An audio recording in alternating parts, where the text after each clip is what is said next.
नमस्कार साथियों, आज हम अंतस साहित्यिक सामाजिक सांस्कृतिक संस्था के माध्यम से YouTube चैनल अंतस के इस नए कार्यक्रम अंतस कहानी उत्सव का शुभारंभ कर रहे हैं। कहानियाँ हमारे जीवन में सीधा प्रभाव डालती हैं और लघु कथाओं के माध्यम से अगर हम बात करें तो निश्चित तौर पे लघु कथाएँ हमारे जीवन में ही नहीं, बच्चों को भी सीधे तौर पर प्रभावित करती, क्योंकि छोटी छोटी कहानियाँ होती हैं और ये अंश बहुत जल्दी हमारे जीवन को प्रभावित करते हैं। अतः आज का कार्यक्रम हमारे लघु कथाओं पर आधारित है, जिसमें देश भर से बड़े मशहूर साहित्यकार इसमें भाग ले रहे हैं और निश्चित रूप से वो गद्य विधा में पारंगत हैं और विभिन्न संस्थाओं से संबंध रखते हैं। स्वयं की खुद की कृतियों का प्रकाशन हो चुका है और बहुत सारे देश भर के पत्र पत्रिकाओं में उनके प्रकाशन चलते रहते हैं। इस तरह से हमारे इस कार्यक्रम को सजाने संवारने के लिए देश भर के साहित्यकार सम्मिलित हुए हैं। इस कार्यक्रम के कहानी उत्सव के कार्यक्रम की संयोजना इस संस्था की निर्देशिका विनीता पैगवार विधि के द्वारा की गई है, जिन्होंने पूरे देश भर से तमाम साहित्यकारों को जोड़ा है। उनके माध्यम से कहानी पाठ उन्होंने संयोजित करके आज हम आपके सामने प्रस्तुत कर रहे हैं। हमारे इस कार्यक्रम के मुख्य अतिथि हैं आदरणीय श्री गोकुल सोनी जी, जो कि भोपाल मध्य प्रदेश से हैं और कवि, कथाकार, व्यंग्यकार। आपकी कृतियों का प्रकाशन भी हो चुका है और विभिन्न संस्थाओं से संबंध रखते हैं। आप कला मंदिर अखिल भारतीय साहित्यिक एवं सांस्कृतिक संस्था के सचिव हैं। मासिक पत्रिका सत्य की मशाल के प्रबंध संपादक भी हैं। आप देश भर के तमाम साहित्यिक संस्थाओं से संबंध रखते हैं और अपनी कृतियों का इन्होंने प्रकाशन किया है। बहुत विभिन्न पत्र पत्रिकाओं में भी आपके कहानियों का प्रकाशन होता रहता है। तो आज के हमारे कार्यक्रम के मुख्य अतिथि हैं आदरणीय श्री गोकुल सोनी जी। आइए साथियों, हम अंतस कहानी उत्सव का प्रारंभ करने जा रहे हैं। प्रारंभ करने के पहले हम माता सरस्वती की वंदना करेंगे। इसके लिए हम बड़े सम्मान के साथ आमंत्रित कर रहे हैं सरस्वती वंदना के लिए आदरणीय श्रीमती अर्चना गोस्वामी जी को, जो आकाशवाणी एवं दूरदर्शन में अपनी प्रस्तुतियां दे चुकी हैं और शहर की ही नहीं, देश भर की तमाम संस्थाओं से संबंध रखती हैं। मैं इन पंक्तियों के साथ उन्हें आमंत्रित कर रहा हूँ कि नित ध्यान प्रभु का कर लेना, उसने ही सजाया जग सारा। ये सूरज चांद सभी तारे, चलता है जग उसके द्वारा। सब सौंप दो अपना भार उसे, उसकी ही कृपा से संसारा। तेरे जीवन का अंधियारा, वो कर देगा सब उजियारा। इन पंक्तियों के साथ बड़े सम्मान के साथ आमंत्रित कर रहा हूँ आदरणीय अर्चना गोस्वामी जी को सरस्वती वंदना के लिए।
पापवित्र पावन पावनी, पापवित्र पावन पावनी, धर वस्त्र सुशोभिनी,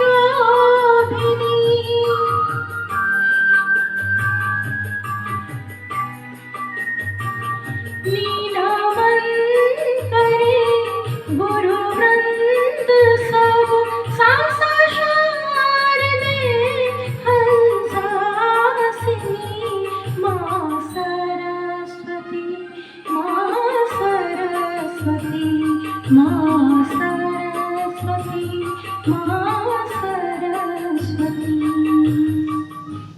सरस्वती वंदना के पश्चात मैं इन पंक्तियों के साथ हमारे आज के कार्यक्रम के मुख्य अतिथि आदरणीय श्री गोकुल सोनी जी को आमंत्रित कर रहा हूं, उनकी कहानी पाठ के लिए। आगे बढ़ना है तो रुतबा बुलंद करो, खुद को उठाना है तो काम चंद करो, फिजूल की बातों से वक्त बर्बाद होता है, खुद के साथ औरों की तरक्की पसंद करो। मैं इन पंक्तियों के साथ बड़े आदर और सम्मान के साथ सादर आमंत्रित कर रहा हूं आदरणीय श्री गोकुल सोनी जी को, जो कवि, कथाकार, व्यंग्यकार हैं और भोपाल मध्य प्रदेश से हमारे बीच में उपस्थित हुए हैं। मैं गोकुल सोनी भोपाल से सबसे पहले मैं आप सभी दर्शकों का स्वागत करता हूं और आपके लिए यथायोग्य प्रणाम करता हूं। आज के कार्यक्रम के लिए मैं आभारी हूं विनीता पैगवार विधि जी का, डॉक्टर अनिल कुमार कोरी जी का और साथ में श्री राजेश पाठक प्रवीण जी का जिन्होंने हमें आपसे मिलाया। लघुकथा आरंभ करने के पूर्व मैं लघुकथा के बारे में थोड़ी सी जानकारी दे दूं। अंतर्राष्ट्रीय स्तर पर लघुकथा कई नामों से जानी जाती है। पाम कथा, हथेली कथा, आणु कथा, छोटी कहानी, लघु कहानी, ऐसे बहुत सारे नाम हैं और यह एक क्षण विशेष की वर्णिति होती है और कम शब्दों में ही बहुत कुछ कह देती है।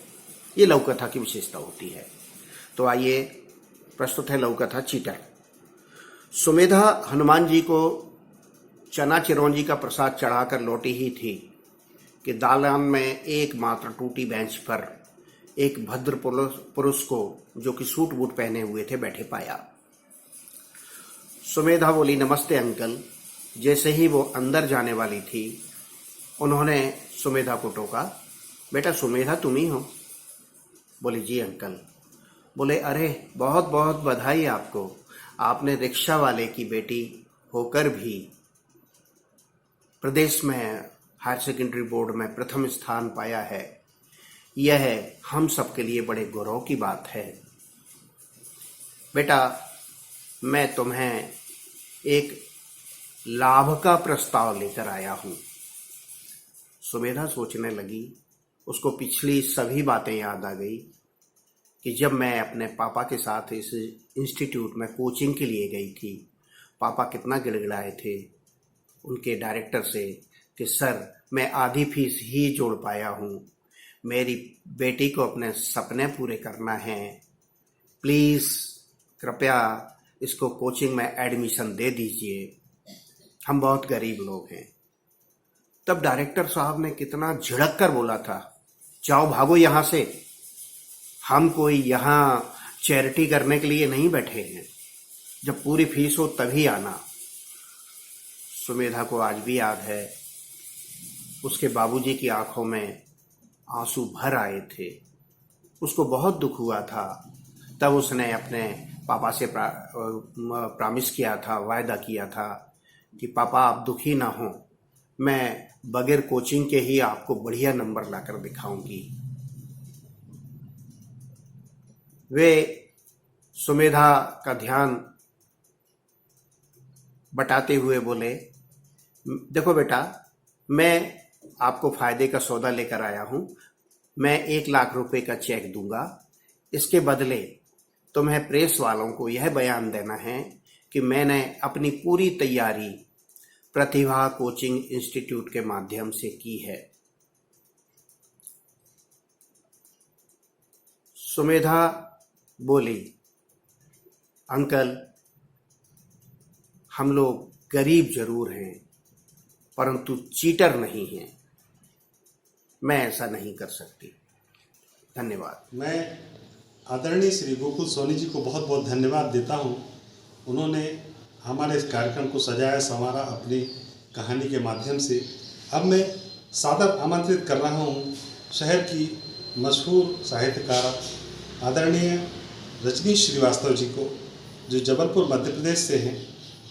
विनीता जी की इन पंक्तियों के साथ उन्हें आमंत्रित कर रहा हूं कि सुनहरे पल की यादों को भुलाया जा नहीं सकता, सुनहरे पल की यादों को भुलाया जा नहीं सकता, गया वो वक्त फिर वापस बुलाया जा नहीं सकता, समय चलता ही रहता है किसी का बस नहीं इस पे, ये अपनी चाल है उसकी चलाया जा नहीं सकता। मैं बड़े अदब और सम्मान के साथ मैं उनके कहानी के लिए, कहानी पाठ के लिए आदरणीय श्रीमती रजनी श्रीवास्तव जी को सादर आमंत्रित कर रहा हूँ कि वो आएँ और अपनी कहानी का वाचन करें। मेरे परम आदरणीय साहित्य प्रेमी मित्रों को संस्कार धानी जबलपुर से रजनी श्रीवास्तव का नमस्कार। आज मैं आपके साथ हूँ अपनी कहानी लेकर, जिसका शीर्षक है आसमां की ओर। तिनका तिनका जोड़कर बनाया था हमने अपना एक प्यारा सा छोटा सा आशियाना। बड़े बेटे की MBA फाइनल ईयर की परीक्षा समाप्त हो चुकी थी और साथ ही एक बहुराष्ट्रीय कंपनी में उसका चयन भी हो गया था। बस हम इंतज़ार कर रहे थे उसकी ज्वाइनिंग डेट का। और छोटे बेटे ने भी 11वीं कक्षा पास कर 12वीं में प्रवेश पा लिया था। बेटे ने कहा, माँ मेरी ज्वाइनिंग डेट आने वाली है, क्यों ना हमारे जाने के पहले हम घर शिफ्ट कर लें। बस फिर क्या था, किराए के मकान से निकलकर हम चले अपने घरौंदे की ओर, अपने आशियाने की ओर। 2 दिन तो हमें यूं ही घर सेट करने में निकल गए। तीसरे दिन शाम को थककर हम सभी बरामदे में बैठे थे। छोटा बेटा सबके लिए चाय बनाकर लाया। तभी साहब की नज़र पड़ी सामने बगीचे में अमरूद के पेड़ पर चिड़िया ने भी बनाया था एक छोटा सा आशियाना। उसने भी तिनका तिनका जोड़कर बनाया था अपना सुंदर आशियाना। बड़ी उत्सुकता से हम सभी ने झांकने की कोशिश की तो देखा घोंसले के अंदर छोटे छोटे अंडे रखे हुए थे। अब हमारे मन में बस यही उत्सुकता थी कि कब अंडे से बच्चे बाहर निकलेंगे। एक दिन सुबह साहब पौधे सींच रहे थे तो देखा कि घोंसले से ची ची ची के मधुर स्वर सुनाई दे रहे हैं। उन्होंने हम सभी को आवाज़ देकर बाहर बुलाया। हमारा मन प्रफुल्लित हो गया छोटे छोटे बच्चे देखकर। एक दिन दोनों बेटे बालकनी में खड़े और चिड़िया को निहार रहे थे। चिड़िया अपनी चोंच से एक एक दाना चुनकर अपने बच्चों को खिला रही थी। बड़ा बेटा बोला, माँ कितने दिन हो गए आपने अपने हाथ से हमें खाना नहीं खिलाया। वाकई मुझे महसूस हुआ कि बच्चे बाहर हॉस्टल में रहकर घर का खाना और माँ के हाथ से खाना कितना मिस करते हैं। धीरे धीरे चिड़िया के बच्चे बड़े होने लगे। उनके सुंदर कोमल पंख निकल आए। अब तो बस जैसे उन्हें निहारना और उनकी देखरेख करना हम सभी की दिनचर्या का हिस्सा बन गया। सुबह उठकर हमारी चाय बाद में चढ़ती, पहले हम दाना पानी मुडेर पर रखते। साहब बरामदे में बैठे बेटे को समझा रहे थे, बेटा अब तुम्हारी ज्वाइनिंग डेट आने वाली है। अब एक नए शहर में, नए वातावरण में तुम्हें स्वयं को स्थापित करना है और अपनी मेहनत के बल पर आगे बढ़ना है। मैं पौधों को सींच रही थी और मैंने फिर घोंसले में झांक कर देखने की कोशिश की कि बच्चे क्या कर रहे हैं। मेरा मन एक अनजानी आशंका से डर गया। मुझे बड़ी अजीब सी घबराहट हुई। बच्चे कहाँ गए? बच्चे घोंसले में नहीं थे। मैं इधर उधर घबराकर उन्हें ढूंढने लगी। कहीं बच्चे दिखाई नहीं दे रहे थे। तभी अचानक भागते भागते मेरे कदम सहसा रुक गए। चिड़िया बच्चों को उड़ना सिखा रही थी। आंगन के कोने में बच्चे फुदक फुदक कर उड़ना सीख रहे थे। अब तो चाहे शाम की हो या सुबह की, बस उन्हीं बच्चों को देखकर, कभी उन्हें उड़ता कभी फुदकता हुआ देखकर चाय का एक एक घूंट सुकून से पीते हम। एक दिन तो चाय ने जैसे हमें एक अद्भुत और अभूतपूर्व ताजगी से भर दिया। चिड़िया आकर बालकनी की ग्रिल पर बैठ गई और हमने देखा कि बच्चे एक डाल से दूसरी डाल उड़ रहे हैं। तभी बड़ा बेटा दौड़कर ऊपर आया। उसने अपने पापा के पैर छुए और मेरे गले लगकर बोला, माँ, मेरी जॉइनिंग डेट आ गई। हम सभी की आंखें भर आईं और अपनी अपनी आंखों में खुशी के आंसू संभाले हुए हम बच्चों को देख रहे थे। बच्चे उड़े जा रहे थे आसमां की ओर, आसमां की ओर, आसमां की ओर। धन्यवाद। मैं अगले कथाकार को अंतस कहानी उत्सव में सादर आमंत्रित कर रहा हूँ, जो कि जबलपुर शहर से हैं, शिक्षाविद हैं, साहित्यकार हैं और गद्य और पद्य दोनों विधाओं में पारंगत हैं, जिनकी विभिन्न कृतियों का प्रकाशन हो चुका है और तमाम देश भर की संस्थाओं से संबंध रखती हैं और साथ ही साथ विभिन्न पत्र पत्रिकाओं में इनकी रचनाओं का होता रहता है।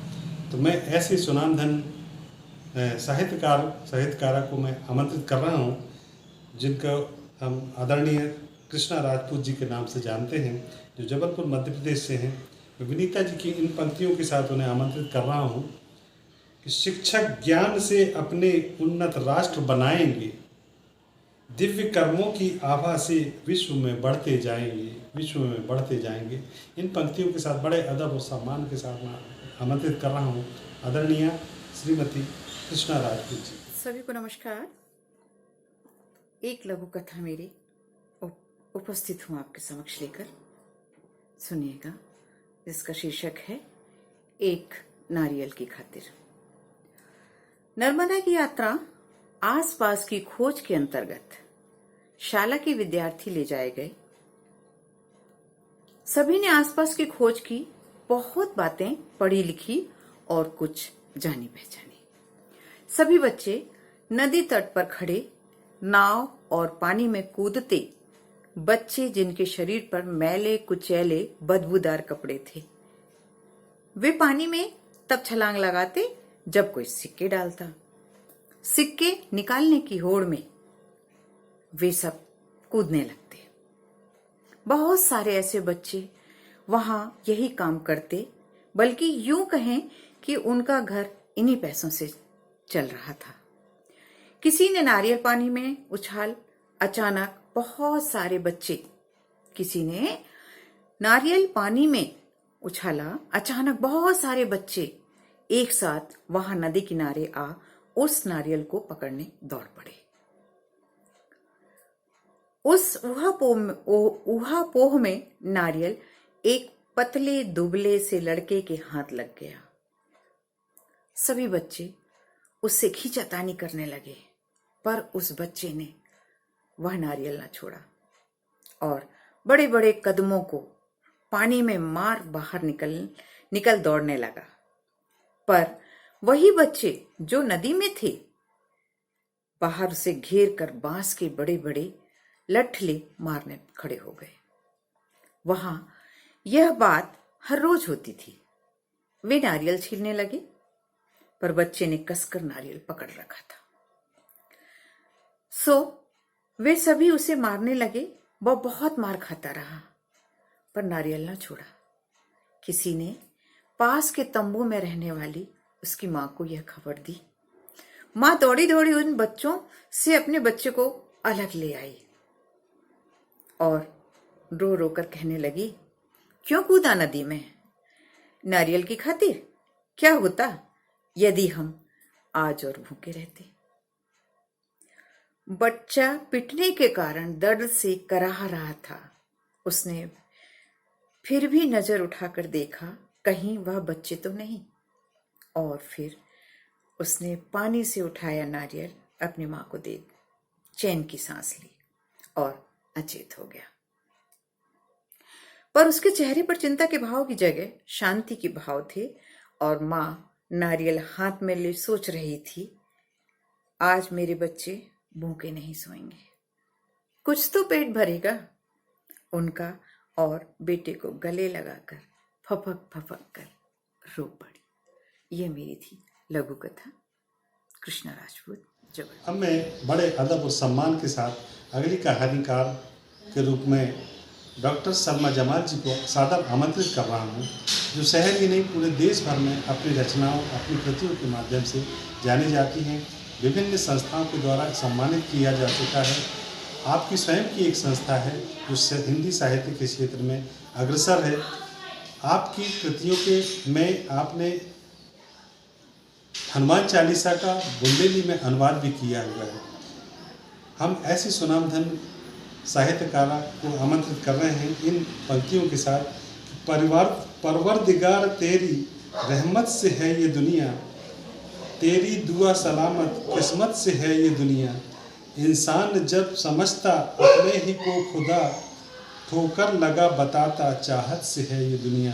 इन पंक्तियों के साथ बड़े अदब और सम्मान के साथ मैं सादर आमंत्रित कर रहा हूँ आदरणीय डॉक्टर सलमा जमाल जी को उनकी कहानी पाठ के लिए।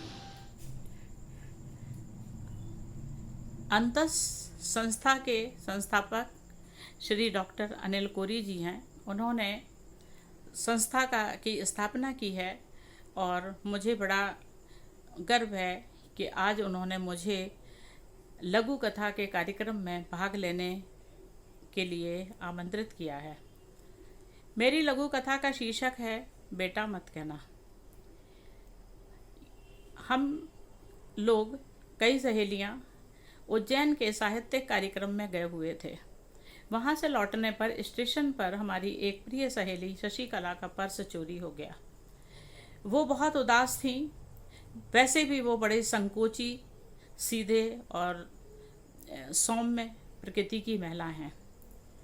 हम लोग जब ट्रेन में बैठे तो उनकी सीट पर एक दो यात्री पहले से भी बैठे थे। एसी कोच का अटेंडेंट आया और वह बिस्तर चादर ऊपर की सीट पर रखकर चला गया। रात में जब 10:30 बजे तो मैंने वहाँ बैठे हुए एक दो यात्रियों से कहा कि आप लोग अपनी सीट पे चले जाइए, अब मैडम को भी सोना है। वो लोग चले गए। सीट पर चादर और कंबल थोड़ा ऊंचा था तो मैंने सामने एक 25-30 वर्षीय नवयुवक बैठा था। मैंने उससे कहा कि बेटा ऊपर से आंटी का चादर तकिया उठा दो। उसने कहा, नवयुवक ने, कि आंटी मैं चादर तकिया उठा दूंगा, लेकिन मेरी आपसे रिक्वेस्ट है कि आप मुझे बेटा ना कहें। मेरी समझ में नहीं आ रहा था कि इस नौजवान के मन में जो कड़वाहट है वो आधुनिकता की देन है या फिर ये उसके जीवन का कोई ऐसा कटु अनुभव है जो उसने इस तरह का वार्तालाप किया। मेरे मन मस्तिष्क में आजकल की पीढ़ी का और उस नवयुवक का चित्र अंकित हो गया और मन में एक प्रश्न लग गया। बार बार अंतस में यही आवाज़ कौंध रही थी, आंटी मैं आपका काम कर दूंगा, प्लीज़ मुझे बेटा ना कहें। सभी को मेरा बहुत बहुत धन्यवाद। अंतस संस्था को मेरा बहुत बहुत धन्यवाद कि उन्होंने मुझे इस काबिल समझा कि आप लोगों के समक्ष आज मैं रूबरू हूँ। आइए दोस्तों, अब मैं जिन्हें आमंत्रित कर रहा हूँ वो उर्दू अकेडमी के कोऑर्डिनेटर भी हैं और साथ ही साथ विभिन्न संस्थाओं से अपना संबंध रखते हैं। शहर की ही नहीं, देश भर की तमाम संस्थाओं के माध्यम से उनके गज़ल, उनके गीत प्रस्तुत होते हैं और विभिन्न संस्थाओं में अपना सहभागिता देते रहते हैं। निश्चित रूप से महान शायर और कवि हमारे बीच में उपस्थित हुए हैं जो एक लघु कथाकार भी हैं। मैं उन्हें बड़े अदब और सम्मान के साथ आमंत्रित कर रहा हूँ। आदरणीय यूनुस अदीब जी को। जबलपुर शहर की साहित्यिक, सांस्कृतिक, सामाजिक संस्था अंतस का ये शानदार प्रोग्राम, जिसमें मुझे श्रीमती विनीता पैगबार जी और डॉक्टर अनिल कोरी जी ने ये अवसर प्रदान किया कि मैं एक लघु कथा के साथ आपके रूबरू हूँ। मैं जबलपुर से यूनुस अदीब, एहसास से दर्द के साथ। सुनिएगा। सुबह सुबह उसके मोबाइल पर एक दुख भरी खबर भाई ने दी कि हमारी अम्मा नहीं रही। यह सुनकर इकलौती बेटी बेसुध हो गई। 2 भाइयों की लाडली बहन ने गरीबी मायके में भी देखी थी और अब ससुराल में भी इससे 2-4 हो रही थी। आनन फानन में बेटे और छोटी बेटी को साथ लिया और कटनी से अपने मायके जबलपुर के लिए जो भी रेलगाड़ी सामने दिखी उसी में रोती हुई बच्चों के साथ बैठ गई। अभी ठीक से उसने अपनी सांसों को भी ना संभाला था कि रेलगाड़ी में मजिस्ट्रेट चेक इन करते हुए रेल कर्मचारियों का एक समूह उससे टिकट मांगने लगा। वह गिड़गड़ाती रही, साहब पैसे लाना भूल गए जल्दी जल्दी में, मेरे पति भी साथ नहीं हैं, वे काम करने शहर से बाहर जाते हैं, मेरे घर में गमी हो गई है। यह सुनकर कुछ सहयात्रियों के चेहरे पर भी दया के भाव आते जाते रहे और कुछ के चेहरे बता रहे थे कि ये लोग ऐसे ही नाटक करते हैं। सोचते रहे कि एक बड़े अधिकारी ने डांटते हुए उससे कहा, पैसे भरो नहीं तो अंदर कर दूंगा। बच्चों के साथ पूरे 580 रुपये भरिए। रोते हुए वो कहने लगी, साहब मैं सच कह रही हूँ, मैं पैसे लाना भूल गई, अम्मा नहीं रही। ये सुनकर ही कुछ सूझा नहीं, क्या करूँ साहब। सहयात्री खामोशी से यह मंज़र देख रहे थे और अपने अपने मोबाइलों पे व्यस्त थे। अब मजिस्ट्रेट साहब ने ज़ोर से कहा, इसे ले चलो और अंदर करो। यह मंज़र गेट पर खड़ी एक बूढ़ी भिखारिन भी देख रही थी। उसने करीब आते हुए दोनों हाथों को जोड़कर कहा, साहब ये सच कह रही है, इसके आंसू देखो, छोड़ दो इसे। तभी एक चेक इन स्टाफ की आवाज़ गूंजी, ठीक है आप फ़ाइन भर दो, छोड़ देंगे।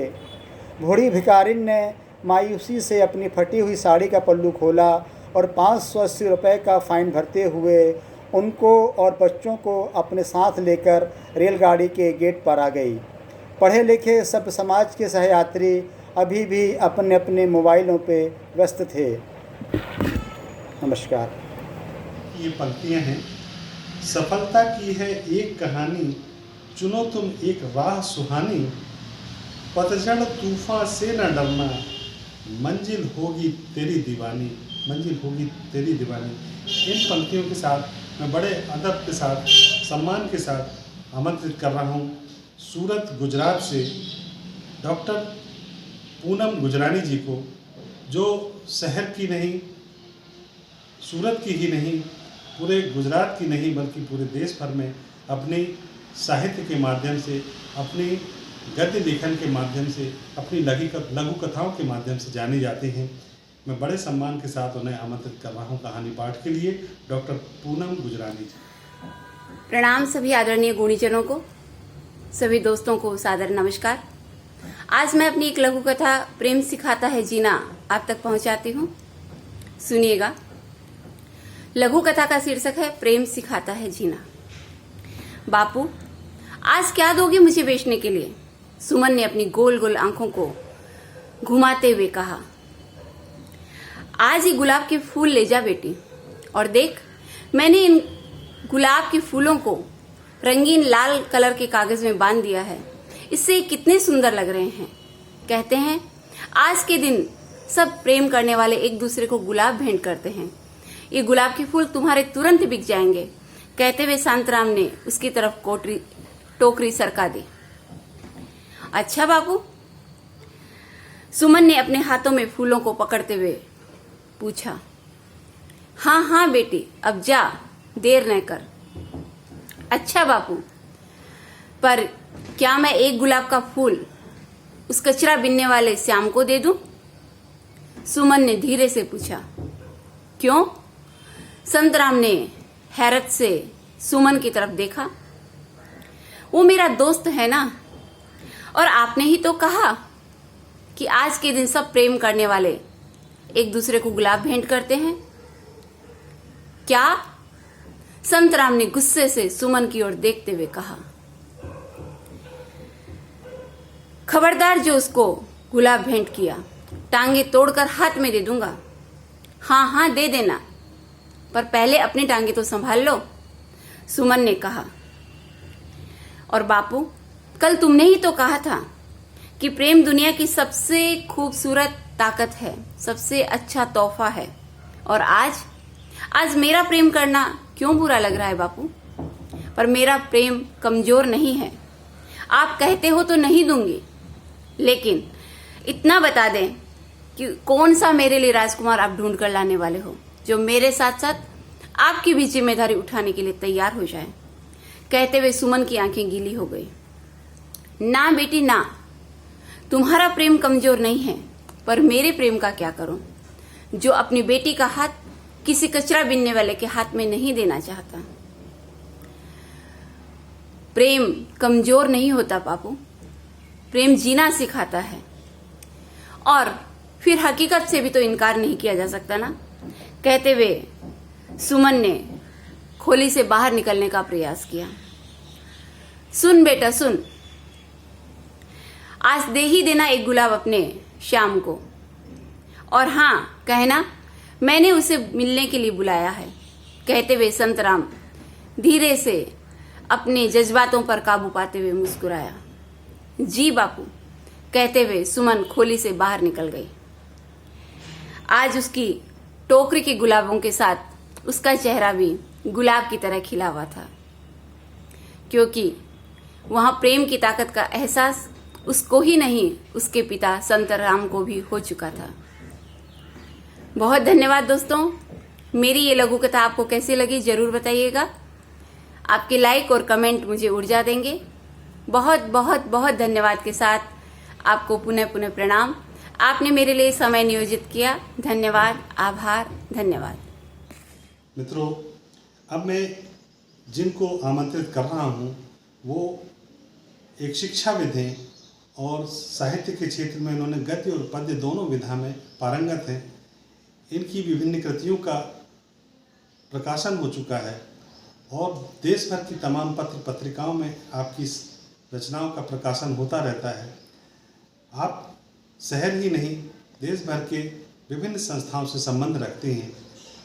मैं ऐसे सुनामधन्य साहित्यकार आदरणीय डॉक्टर छाया त्रिवेदी जी, जबलपुर मध्य प्रदेश से आमंत्रित कर रहा हूँ इन पंक्तियों के साथ। जिंदगी तो दौड़ करके जा रही, इसको तो पहचान तक न पा रही, धड़कनों में साज भी सजते रहे, शोर में धुन कोई भी न भा रही, शोर में कोई भी धुन न भा रही। मैं बड़े आदर और सम्मान के साथ आमंत्रित कर रहा हूँ डॉक्टर छाया त्रिवेदी जी को उनकी रचना पर। मध्य प्रदेश जबलपुर से मैं छाया त्रिवेदी आप सभी को नमस्कार करती हूँ।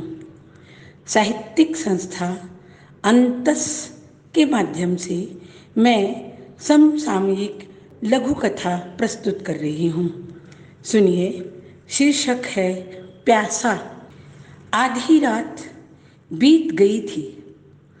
गर्मी के पसीने से लथपथ बेचैन धन्नो तड़फ कर उठ बैठी।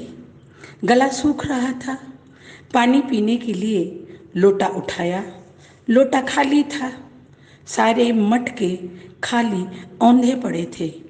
झोपड़ी से बाहर झांक कर देखा, आकाश में तारे टिमटिमा रहे थे।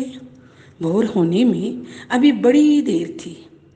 शीघ्रता से धन्नो ने रस्सी बाल्टी उठाई, मटकों को बगल में रखा और लालटेन उठाकर दबे पांव पड़ोसी के कुएं की ओर चल पड़ी। धन्नो सोच रही थी, बाल्टी भर भर कर पानी निकालूंगी, सारे मटके भर लूंगी। दिन भर ठंडे ठंडे पानी से घर में सभी अपनी प्यास बुझाएंगे। धन्नो सावधानी से कुएं की जगत में खड़ी हो गई। गहरे कुएं में झांकती, अंदाज करती कि बाल्टी भरी है कि नहीं, धीरे धीरे बाल्टी ऊपर खींचती। धन्नो बड़ी दुखी होती। हर बार बड़े बड़े पत्थरों से टकराकर बाल्टी आधी हो जाती। कई बार तो चुल्लू भर पानी भी बाल्टी में नहीं आता। उफ, क्या करूं? अब चाहे कुछ भी हो जाए, इस बार बड़ी सावधानी से भरी बाल्टी ऊपर तक लेकर आऊंगी। धन्नो का दिल धक धक धक कर रहा था। कहीं घर वाले जाग गए तो पानी नहीं भरने देंगे, उल्टे डांट कर भगा देंगे। धन्नो बड़ी सावधानी से बाल्टी खींच रही थी, कुएं में बार बार झांक रही थी। आहा, इस बार पूरी भरी बाल्टी है।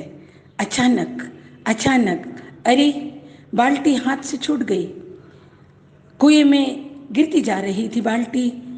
धन्नो ने रस्सी पकड़ने के लिए हाथ बढ़ाया, झुकी और धन्नो कुएं में गिरती जा रही थी। धन्नो को ख्याल आया, हाय, घर में मेरे तीनों बच्चे, पति, बूढ़ी सास पानी के बिना प्यासे मर जाएंगे। घर में एक बूंद भी पानी नहीं है, एक बूंद पानी नहीं है। हाय, प्यासे मर जाएंगे। नमस्कार। आपके सामने बहुत ही सुंदर सुंदर कहानियों का वाचन किया जा चुका है। अब मैं अगली कथाकार को आमंत्रित कर रहा हूं, जो जबलपुर मध्य प्रदेश से हैं, डॉक्टर अलका मधुसूदन पटेल जी को। इन पंक्तियों के साथ, समय हमें सिखला देता है कैसे हमको रहना है, आसपास हो स्वच्छ सदा, हमें पौधा रोपण करना है। इसी तरह की कुछ कहानियों से संबंध रखती हैं और आपकी लघु कथाएं बड़ी प्रेरणादायी और बड़ी प्रभावशाली होती हैं। तो आइए, मैं उन्हें सादर आमंत्रित कर रहा हूँ, डॉक्टर अलका मधुसूदन पटेल जी को, उनकी कहानी। नमस्कार, मैं श्रीमती अलका मधुसूदन पटेल आज यहाँ अपनी एक सकारात्मक लघु कथा प्रस्तुत करने जा रही हूँ। यहाँ उपस्थित सभी भाई बहनों, आदरणीय डॉक्टर कोरी जी और विनीता जी को मेरा सादर नमन, अभिनंदन। मेरी कहानी का शीर्षक है उपलब्धि। स्तब्ध, निःशब्द, किंग कर्तव्य विमूढ़, जड़ से हो गए रघुनंदन जी पत्नी यशोलक्ष्मी। स्वयं को परोपकारी, परमार्थ, सामाजिक कार्यों हेतु आदर्शवादी मानते रहे हैं। पल भर में दर्पण ने उनको अपना प्रतिबिंब दिखा दिया। गौरवशाली उपलब्धियों से ऊंचाई पर पहुंचने के लिए उनको राजधानी में राज्यपाल द्वारा गौरव सम्मान पत्र मिल रहा है। अभिनंदन हेतु दुर्लभ पारितोषिक, राज्यसभा का निमंत्रण पत्र। अति उल्लासित और प्रसन्नचित, लक्ष्मी जी की अपार कृपा, सर्व सुख संपदा साम्राज्य सहज उपलब्ध। सदैव कैसे आगे बढ़ें विचारमग्न, बांटेंगे तो पाएंगे, वरद हस्त से दान दक्षिणा करते, सम्मान देते, लेते, पाते प्रसिद्धि समृद्धि। हाँ, अंतर्मन की आवाज को नहीं दबा पाते, निर्बल सी आवाज सदैव झकझोरती। क्या वे वास्तव में इसके हकदार हैं? ईश्वर में आस्था रखने वाली धर्मपत्नी, हर क्षेत्र में अग्रणी, मेधावी, लाडला पुत्र दिव्यांशु। बस एक पीड़ा बनी रहती, बेटा पश्चिमी सभ्यता, आचार विचार, आधुनिकता में मगन, अपने दोस्तों से घिरा रहता। माँ पिता की बातों को हमेशा दिखावा और ध्यान नहीं देता। दरार कम नहीं होती। उनकी तीव्र आकांक्षा बनती कि वह भी उनके क्रियाकलापों, सामाजिक कार्यों में हिस्सा ले, पर बड़े मान मनुहार से वे दिव्यांशु को मनाकर साथ ले चले। पुरस्कार सम्मान में बेटे की उपस्थिति अनिवार्य लगी। हर्षित गर्वित सब परिवार चल पड़े। ड्राइवर से कहा, जरा तीव्रता से चलो, देर हो रही है। ड्राइवर के साथ अगली सीट में दिव्यांशु वॉकमैन लगाए मगन। उनकी झपकी लगी। अचानक जोरों से ब्रेक लगा। झांक के देखा, गांव का एक किशोर वय बच्चा धक्का लगने से गिरा पड़ा है, लंगड़ा कर चल रहा है। पिता ने कहा, देख कर नहीं चलते, हमारी गाड़ी ही मिली, ये लो 500 का नोट, अपना इलाज करा लेना। माँ ने कहा, ओफो, जायका खराब कर दिया सुबह ही। दिव्यांशु का ध्यान तभी बाहर गया। अचानक जागृत हो, ड्राइवर गाड़ी रोको, बाहर कूदकर वॉकमैन फेंक उस बच्चे को अपने त्वचा से लिपटा लिया। तुम्हारा नाम क्या है दोस्त, कहाँ जा रहे हो? ओफ, कितनी चोट लग गई है, निरीक्षण किया। माँ चिल्लाई, अभी नहा के तैयार हुए हो, मंदिर चलना है, गंदे से बच्चे को छू दिया। चलो बेटे, पिता ने कहा, और पैसा दे देंगे। दिव्यांशु गंभीरता से बोला, पापा माँ, उसे नहीं मालूम कि वह कहाँ जाएगा, उसका जख्म और गहरा होगा, हमारे द्वारा उसे चोट पहुँची है। हाँ, आप पापा को पुरस्कार मिलना है, आप चलिए, मैं आता हूँ इसका इलाज कराकर। अरे क्या कर रहे हो, ऐसा होता है क्या? माँ ने कहा। मेरी छोटी सी चोट आप उस दिन कितनी व्याकुल हो गई थी माँ। पुरस्कार आपको मिलना है, आप लोग बढ़िए, मैं पहुँचता हूँ। गाड़ी से दूर हटकर बोला, ड्राइवर भैया जाओ, चिंता मत करो। रघुनंदन जी देखते रह गए अपने लाडले का अनोखा स्वरूप। उसका सामाजिक सरोकारों से मतलब कभी नहीं रहा। उसके अंदर पर ऐसा मानव छिपा है, कितने सुंदर विचार हो रहे हैं। देर हो रही है, उन्हें जाना जरूर है। बेटा मुश्किल से साथ आया है, रास्ते में कुछ नहीं कर सकते, उसे निहारते रह जाते हैं। वो सही है या वे गलत हैं, क्या कहें, धर्म संकट है। जाओ स्टार्ट करो, पुनः वह बोला। साहब मौन है, कुछ नहीं कहते जानकर ड्राइवर ने गाड़ी स्टार्ट कर दी। रघुनंदन जी के भावों ने अंगड़ाई ली। पूरे प्रदेश में उत्कृष्ट समाज सेवी के रूप में उनको ये सम्मान मिल रहा है, उनके दिए दान और कल्याण कार्यों के लिए। पर क्या वे योग्य हैं इसके लिए? अनजानी पीड़ा से मन भर गया। स्नेही बेटे ने अनायास जीवन का अद्भुत अपूर्व पाठ पढ़ा दिया है। स्वयं उनको अपना अस्तित्व आज बौना लग रहा है और वे लौट पड़े अपने पुत्र के पास। उस नादान बच्चे का इलाज कराकर ही वे आगे बढ़ेंगे, ये सोचकर अपनी पुत्र की अनोखी उपलब्धि पर वे गौरवान्वित हैं। धन्यवाद, नमस्कार। आइए दोस्तों, अब मैं अगले कथाकार के रूप में शहर की सुनामधन्य शायरा, कवित्री और कथाकार आदरणीय चंद्रा देवी स्वर्णकार जी को सादर आमंत्रित कर रहा हूं, जो राष्ट्रपति पुरस्कृत हैं और शैक्षिक कार्यों में भी अपना योगदान दे रही हैं और शहर में ही नहीं बल्कि देश भर की तमाम संस्थाओं से जुड़ी हुई हैं।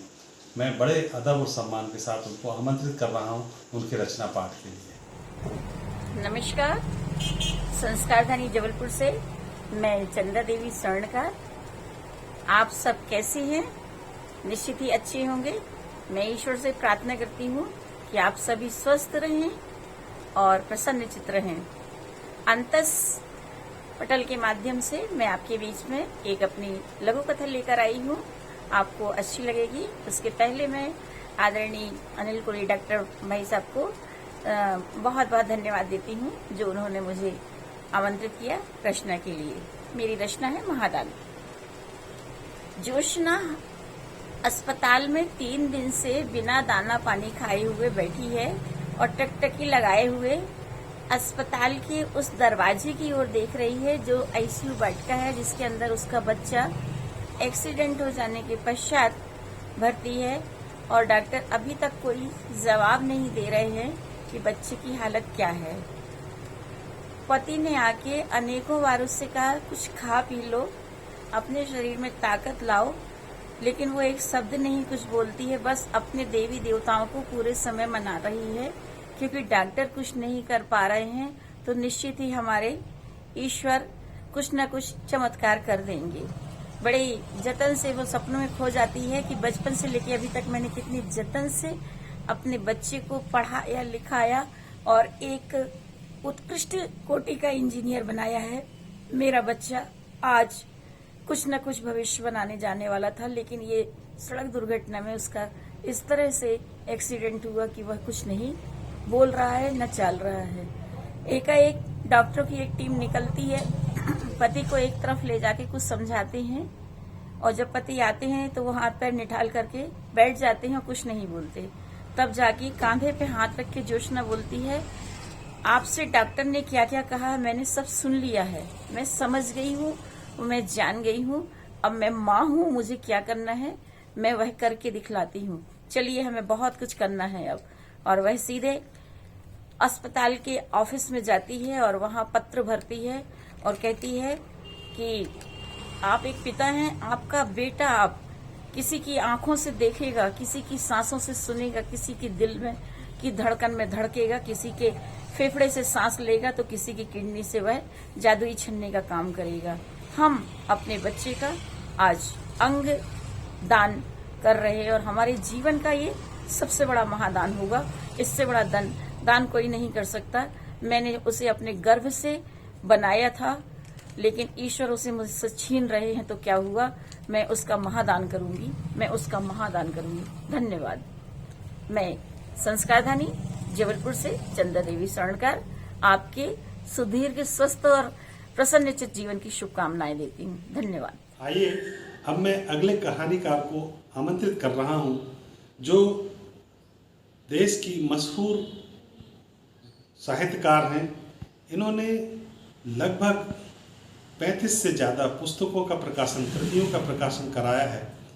आपकी रचनाएं विभिन्न पत्र पत्रिकाओं में प्रकाशित होती नहीं। आप सहज देश ही नहीं, अंतर्राष्ट्रीय स्तर पर भी आपकी रचनाओं का प्रकाशन हो चुका है और आप अंतर्राष्ट्रीय स्तर पर भी काव्य पाठ कर चुकी हैं। आप विभिन्न संस्थाओं से संबंध रखती हैं, जबलपुर मध्य प्रदेश से हैं। मैं बड़े सम्मान के साथ आपको सादर आमंत्रित कर रहा हूँ कहानी पाठ के लिए, इन पंक्तियों के साथ जो कि विनीता जी की हैं कि जिंदगी में कई सुख के अंबार हैं, क्यों मैं परवाह करूं दुख जो ये चार हैं। अब कठिन मोड़ से हमको डरना नहीं, हंस के हम चल पड़े यही संसार है, हंस के हम चल पड़े यही संसार है। बड़े सम्मान के साथ आमंत्रित कर रहा हूँ आदरणीय राजलक्ष्मी शिवहरे जी को, जो जबलपुर मध्य प्रदेश से। अंतस के सभी सदस्यों को नमन करती हूँ। आदरणीय अनिल जी, विनीता जी का आभार, जिनके कारण आज मैं आप सबके समक्ष प्रस्तुत कर रही हूँ अपनी एक लघु कथा मानसिक शांति। आज मानसिक शांति की सबसे अधिक आवश्यकता है। देखा जाए तो हर जगह बस कोरोना या तूफान का विध्वंस, बस यही दो चीज़ें सुनाई पड़ रही हैं। सुदक्षिणा दलिया ठंडा करते हुए सोच रही थी। कोयल, उन्होंने बेटी को आवाज़ लगाई, क्या कर रही हो, जरा यहाँ आओ। माँ, ध्यान कर रही हूँ, ध्यान। अच्छा, कब से ध्यान कर रही हो? तुम तो शीशे में बाल संवार रही हो और बोलती हो ध्यान कर रही हो। हाँ माँ, यह भी एक तरह का ध्यान है।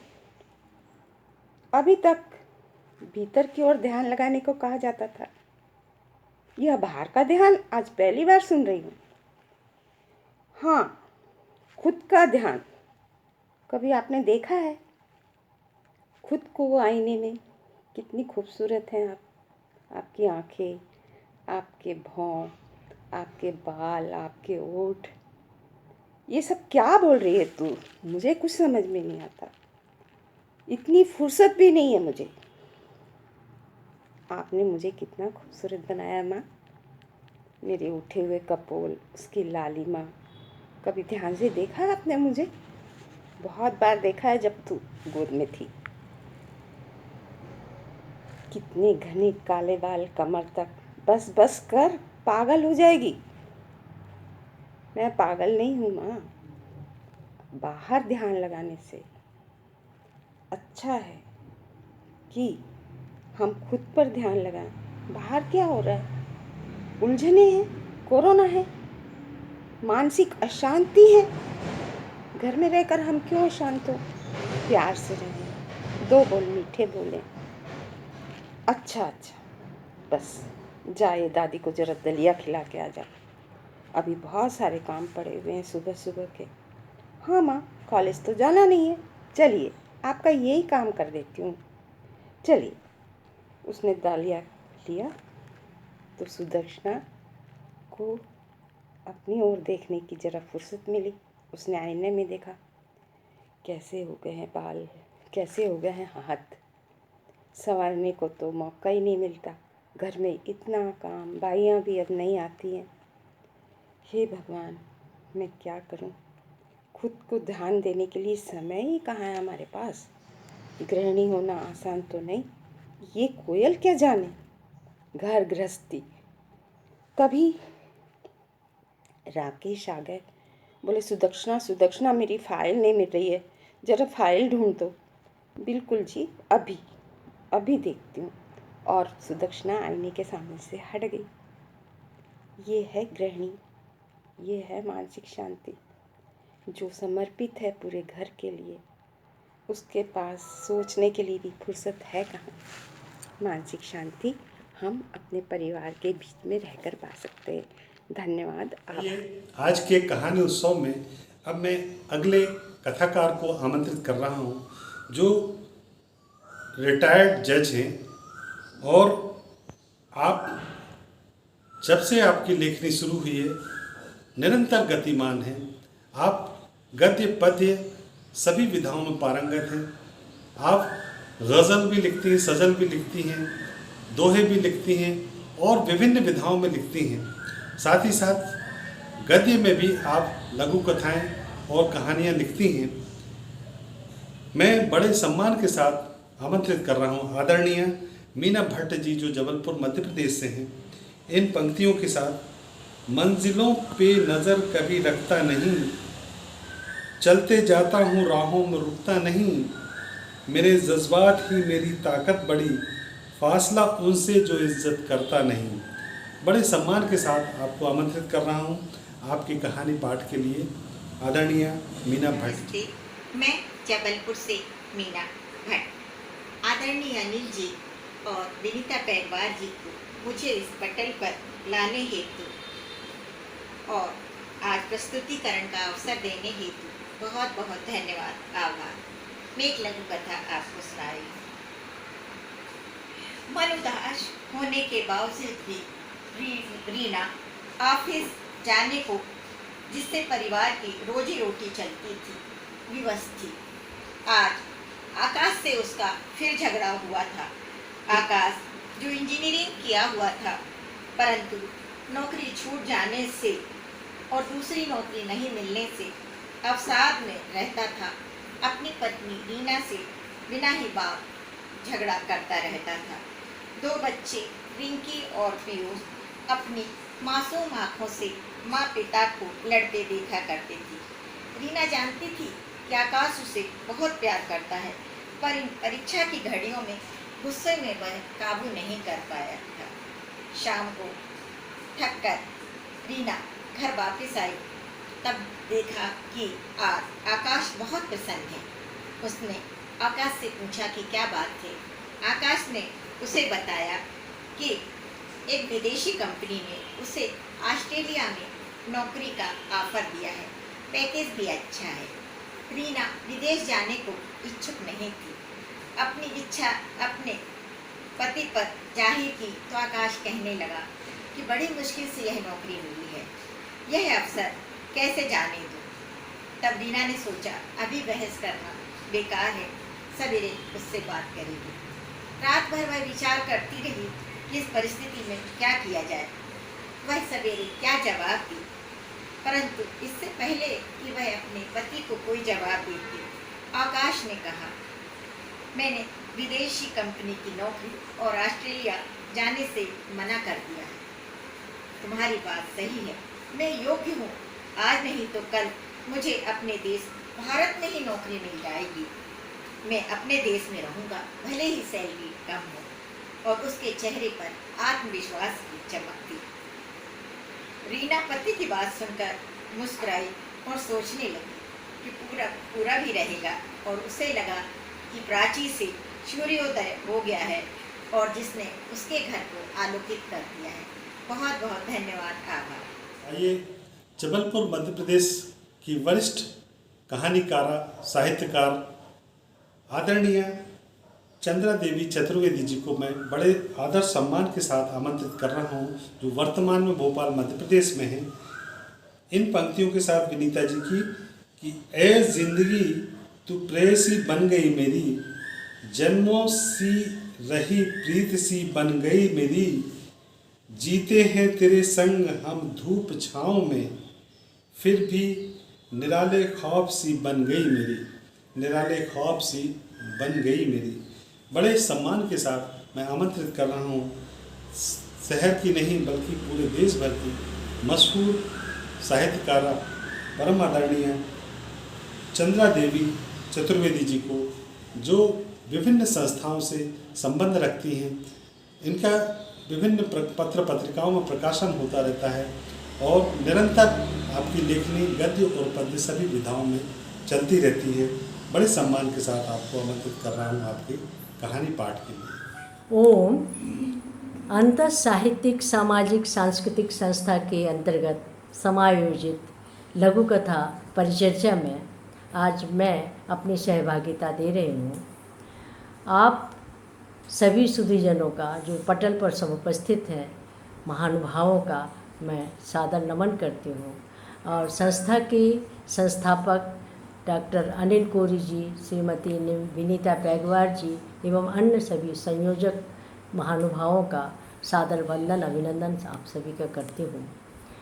मेरी लघुकथा का शीर्षक है कवित्व की खोज। एक बार देवलोक में लक्ष्मी, सरस्वती एवं गंगा इन तीनों देव नारियों में विवाद हो गया।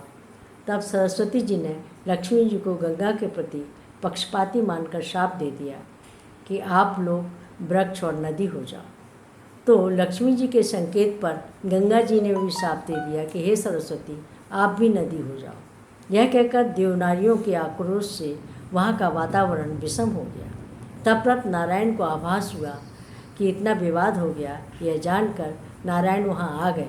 भगवान नारायण के दर्शन और तेजोमय आभामंडल के कारण देवनारियों का अंतर्मन विगलित हो गया। प्रकृतिस्थ होकर वे तीनों सोचने लगी कि हमने यह क्या श्राप परस्पर दे दिए। अब हमको देवलोक और श्री नारायण का सानिध्य छोड़कर पृथ्वी लोक पर जाना होगा। अतः वे दुख से कातर हो नारायण से श्राप मुक्ति के लिए प्रार्थना करने लगे और इस क्षणिक आवेग के लिए ग्लानि से भर गई। तब द्रवीभूत नारायण ने कहा, श्राप के प्रभाव के कारण आप लोग एक अंश से नदी और वृक्ष होगी और अन्य अंशों से यहीं रहोगी। फिर उन्होंने कहा कि सरस्वती को नदी रूप में ब्रह्मा जी की सेवा में रहना होगा। कलयुग में 5000 वर्ष बीत जाने पर शाप का उद्धार होगा। इसलिए सरस्वती भारत भूमि में अंशतः भारती कही गई और ब्रह्मा जी के साथ ब्राह्मी भी कही गई। वह वाणी की देवी हुई। किसी कल्प में वे ब्रह्मा जी की कन्या होकर आजीवन कुमारी व्रत पालन करके सेवा में रहती हैं और नाथ ब्रह्म की उपासना भी करते हैं। लक्ष्मी अंश में तुलसी रूपा वृक्ष होकर सदैव स्त्रियों की सौभाग्य वरदायिनी हुई और विष्णुपदी गंगा शिव की अनन्य उपासिका हुई और भारत की अमृतदायिनी पुण्य सलीला नदी हुई। सृष्टि सृजन में ब्रह्मा जी के कहने पर ब्राह्मी सरस्वती कवित्व शक्ति की पात्रता के लिए योग पात्र को खोजने लगे। देखते देखते सतयुग बीत गया। तब त्रेता युग में वाल्मीकि जी के मुख से उनके अंतर्मन की करुणा में भींचकर देवी सरस्वती वाग्मयी कवित्व शक्ति वेग से कविता रूप में निःसृत हो पाई। तभी महर्षि वाल्मीकि आदि कवि कहे गए और वाग्देवी की खोज सार्थक हुई। मां निस्साद प्रतिष्ठाम तमागमः शाश्वती समा यत् करोंच मिथुनादेकम अवधि है काम मोहितम। यही है प्रथम कवित्व की खोज। धन्यवाद। कृतज्ञ हूँ आपने इस पौराणिक लघु कथा को धैर्यपूर्वक सुना। अनुग्रहित हूँ आपकी संस्था ने लघु कथा परंपरा के मंच पर मुझे अवसर दिया और आप सब के प्रति मेरी सादर नमन। धन्यवाद। दोस्तों, अब मैं अगले कथाकार के रूप में जिन्हें आमंत्रित कर रहा हूँ वो शहर की मशहूर कवित्री, शायरा और साथ ही साथ अच्छी कथाकार भी हैं। फिल्मी गीतों की प्रस्तुतियाँ भी विभिन्न मंचों से देती हैं और शहर की और देश भर की तमाम संस्थाओं से जुड़ी हुई हैं। आइए मैं बड़े अदब और सम्मान के साथ आमंत्रित कर रहा हूँ आदरणीय राजकुमारी रैकवार जी को उनकी कथा, उनकी लघु कथा पाठ के लिए। मैं श्रीमती राजकुमारी रैकवार जबलपुर से अंतस संस्था को शुभकामनाएं देती हूँ और डॉक्टर अनिल कोरी जी को जो अंतस के संस्थापक हैं उनको बहुत ढेर सारी शुभकामनाएं देती हूँ। उन्होंने मुझे आमंत्रित किया है लघु कथा के लिए। मैं लघु कथा प्रस्तुत कर रही हूँ और मेरी लघु कथा का शीर्षक है फैसला। तो बहुत दिनों की बात है, बड़े परिवार में जब सब लोग मिलजुल के रहते हैं तो बड़े बुजुर्गों को कहना सुनना पड़ता है और सुनते ही हैं।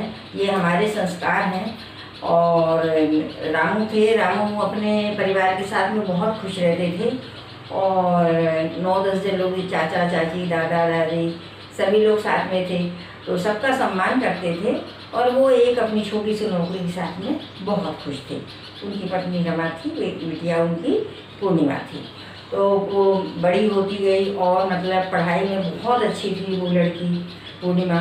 उसने 12वीं पास कर ली थी। 12वीं पास करने के बाद उसे और आगे पढ़ाना था, तो उनकी पत्नी बोली कि इसको बेटी को कॉलेज में दाखिला दिलाना है, तो फिर क्या करना चाहिए। तो वो बोले कि भैया बड़े बुजुर्गों से पूछो तो हम इसको आगे पढ़ाएंगे, नहीं तो अभी तो पढ़ाने का कोई वो ही नहीं है। तो उन्होंने बोला ठीक है। तो बड़े बुजुर्गों से पूछा तो बोले कि ज़्यादा पढ़ा के क्या करना है, जीवन चलाने के लिए 12वीं पास कर ली है बच्ची ने, अब शादी ब्याह करो और घर गृहस्थी चलाने के लिए काफ़ी है। तो बोले ठीक है। अब उनकी पत्नी के मन में तो लगा रहा कि नहीं, आज के युग में तो बच्चियों को पढ़ाना अति आवश्यक है और बहुत ज़रूरी हो गया है। तो उन्होंने बोला कि नहीं, मुझे तो आगे पढ़ाना है बिटिया को, भाई आगे अपना जीवन खूब अच्छे से चलाएगी। तो उनके पति बोले रामू कि चलो ठीक है, आपको जैसा लगे। बस उसको इतना सुनना था और उसने फैसला ले लिया कि मैं पढ़ाऊँगी। दूसरे दिन जाके उसने कॉलेज में दाखिला दिला दिया। आज वो बेटी पढ़ लिख के शिक्षिका है, अपना परिवार चला रही है, बीएड किया है, डबल एमए किया है और बहुत सुखी है। और इसलिए कभी कभी फैसला लेना अति आवश्यक होता है और रमा ने वो फैसला लिया और मेरी लघु कथा का शीर्षक यही फैसला था। धन्यवाद। मैं श्रीमती राजकुमारी रैकवार। आइए अब मैं अंतिम कथाकार के रूप में, कहानीकार के रूप में, लघु कथाकार के रूप में अंतस संस्था की निर्देशिका आदरणीय विनीता पैगवार विधि जी को सादर आमंत्रित कर रहा हूँ इन पंक्तियों के साथ। उन्हीं की ये पंक्तियाँ हैं। हम बदलने लगे प्यार की राह में, जब से चलने लगे प्यार की राह में, अब तो आने लगा मैं दिल को सुकून, अब तो आने लगा मेरे दिल को सुकून, जब चहकने लगे प्यार की राह में, जब चहकने लगे प्यार की राह में। बहुत ही सम्मान के साथ आमंत्रित कर रहा हूँ। आपने इस पूरे कार्यक्रम की संयोजना की है। आप शहर की बल्कि देश की तमाम संस्थाओं से संबंध रखती हैं। आपकी विभिन्न कृतियों का प्रकाशन हो चुका है और आपकी रचनाएं पत्र पत्रिकाओं में भी प्रकाशित होती रहती हैं। आकाशवाणी दूरदर्शन में भी आपने अपनी रचनाओं का पाठ किया है। मैं बड़े सम्मान के साथ आपको आमंत्रित कर रहा हूँ आपकी कहानी पाठ के लिए। आदरणीय विनीता पैगवार विधि जी। नमस्कार। अंतस के कहानी मंच को मैं सादर नमन करती हूँ और यहाँ उपस्थित सभी वरिष्ठ साहित्यकारों और कथाकारों को सादर प्रणाम करती हूँ और आप सबके समक्ष एक कथा, लघु कथा प्रस्तुत करती हूँ जिसका शीर्षक है सुख के मोती। एक गांव में एक जमींदार थे। उनके बेटे का नाम चंदन सिंह था। चंदन सिंह बहुत होनहार था। उसने अपने व्यवसाय को बहुत बढ़ाया, खेती को भी नई तकनीकी से बहुत उन्नत किया। और उसकी शादी होती है शहर के प्रतिष्ठित सेठ की बेटी। जब वो आती है चांदनी तो सब लोग बहुत खुश होते हैं कि बहू भी बहुत समझदार मिली है। चंदन रात दिन मेहनत करता और अपने व्यवसाय को बढ़ाता जाता। उसके पास बहुत पैसे आने लगे, लेकिन चांदनी ने यह बात महसूस की कि कभी उन्हें संतोष नहीं होता था कि मैंने इतना पैसा कमाया तो चंदन को संतोष भाव नहीं आते थे। वो उनको लगता था मैं और कैसे आगे बढ़ूं। चांदनी समझा नहीं पाती थी। एक दिन लगातार मेहनत करते करते चंदन सिंह थोड़े अस्वस्थ हुए। तो चांदनी ने कहा मैं आपसे एक बात कहना चाहती हूँ। तो चंदन ने कहा हाँ बोलो क्या बात है। तो चांदनी ने कहा कि देखिए, जब हम संसार से विदा होते हैं तो जब ईश्वर के यहाँ जाते हैं तो ईश्वर हमसे पूछते हैं कि आपके हाथ में कितने सुख के मोती हैं। तो यदि हमारे हाथ में सुख के मोती कम रहते हैं तो वो संसार में हमें दोबारा भेज देते हैं कि आप जाओ और सुख के मोती अगर आपके पास ज़्यादा होंगे तभी हम आपको यहाँ पर स्थान देंगे। तो चंदन पूछता, क्या मतलब, क्या है ये सुख के मोती? तो चांदनी ने बड़ी चैतन्यता से अपनी बड़ी बड़ी आंखों को चमकाते हुए कहा, अगर हमारे पास संतोष भाव है, दूसरे के प्रति परोपकार की भावना है, हम अपने जीवन को बहुत प्रेम करते हैं, तो हमारे पास सुख के मोती इकट्ठे होते जाते हैं। अगर हमारे मन में लगातार असंतोष के भाव रहेंगे तो ये सुख के मोती कम हो जाएंगे। तो चंदन ने उनकी बातों को बहुत ध्यान से सुन रहे थे। चांदनी ने कहा कि यदि हम इस तरह मेहनत करेंगे और जीवन में संतुलन बनाकर नहीं चलेंगे, क्योंकि संतुलन होना भी बहुत जरूरी है और मेहनत करना भी बहुत जरूरी है, और मन में संतोष भाव नहीं रखेंगे तो हमारे जीवन में हम सुख महसूस कैसे करेंगे। चांदनी इतना कहकर चाय बनाने की किचन की ओर चली गई।